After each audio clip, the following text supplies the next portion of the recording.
This week, on The Big Picture, Fox picks a bad week to flirt with the birthers, Sean Hannity reveals his own bias while making up that of others, and Fox can't tell the difference between a flop and a hit. Thanks for watching. I'm Tyrone Gayle. The big news this week.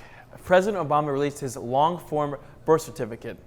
Obama had, of course, already released the publicly available certificate, but he worked with Hawaiian officials to release the long form to calm a national debate stoked by conspiracy theorists, racist, Donald Trump, and Fox News. Normally, I would not comment on something like this. But the president says the controversy has become a serious distraction. I've got better stuff to do. We got big problems to solve. So here you go, America, the president's birth certificate. Media Matters released a study this week on Fox's birther flirtation. Donald Trump led the charge, but Fox News kept it alive. 52 segments on Fox focused on the birther myth, and Fox failed to correct the misinformation a whopping 84% of the time. You can find the whole report at MediaMatters.org. We have a ton more coverage, including the top 10 most embarrassing birther moments. Check it out. One of those mainstream birther flirts was Fox's fading star, Sean Hannity. He ran a special episode this week claiming to expose supposed liberal bias in the media. Problem was, several of the clips were deceptively edited, leaving out crucial context. Here's his attack on Katie Couric. Good morning. The Gipper was an airhead. Check out what Hannity did there. This is the full quote with what Hannity's crew cropped out. Good morning. The Gipper was an airhead. That's one of the conclusions of a new biography of Ronald Reagan that's drawing a tremendous amount of interest and fire today, Monday, September the 27th, 1999. Hannity also smeared Anderson Cooper, and Cooper responded.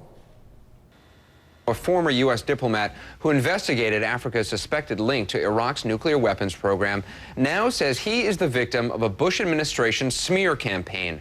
Administration officials say former Ambassador Joseph Wilson's report on Niger last year supported the now discredited claim that Iraq had tried to buy uranium in Africa. Wilson says that is not true. He spoke exclusively to Time magazine today. He accuses the administration of twisting intelligence to exaggerate the Iraqi threat. I try to choose my words very carefully, and I don't like it when someone cuts around them to make it seem like I'm saying something that I'm not. I'm going to assume Mr. Hannity had no idea about what his editors were up to. I would hate to think he would knowingly falsely edit something to make a point. After all, that would be bias. Now, when it comes to Hannity's accusations of bias, a phrase comes to mind. Physician, heal thyself. But it seems that not even a doctor can save the latest right-wing film failure.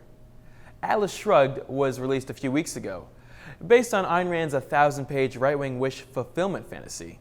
First week of the release, it did okay in a few theaters. Second week, not so much. It expanded to more screens but sold almost 50% fewer tickets. Didn't even break $1 million for the weekend, which, if you pay attention to box office receipts, is pretty pathetic. But here's Fox and Friends' take. It's really taken off. You got 299 theaters last weekend. It averaged, they say, and this is a lot of money for people in the business, they say this is staggering, $5,640 per screen. So now, Juliet, they're going to roll it out in 425. But they don't have enough. They've got so many orders for this by so many movie theaters, but they don't have enough film. Right. They don't have enough copies of the film. But it shows how big it is and how low the budget was. So the profit's going to go through the roof, perhaps. Yeah, perhaps. But considering it's already lost 50% of its audience, it's not likely. In fact, it's barely even possible. Movie theater executives believe in capitalism, and they won't even keep a movie in theaters if it's not making money. And the movie's producer is even threatening to go galt, not even doing parts 2 or 3 because of how badly the first one failed. Sorry, Fox and Friends, this appears to be a case of the free markets getting it done. Last Sunday was, of course, Easter. So what did the conservative media do? Use it to attack the president, of course. We leave you with a few right-wingers chastising Obama for not issuing an official proclamation about Easter, something no president, not even George W. Bush, has done for at least 20 years. Thanks for watching, and we'll see you next week.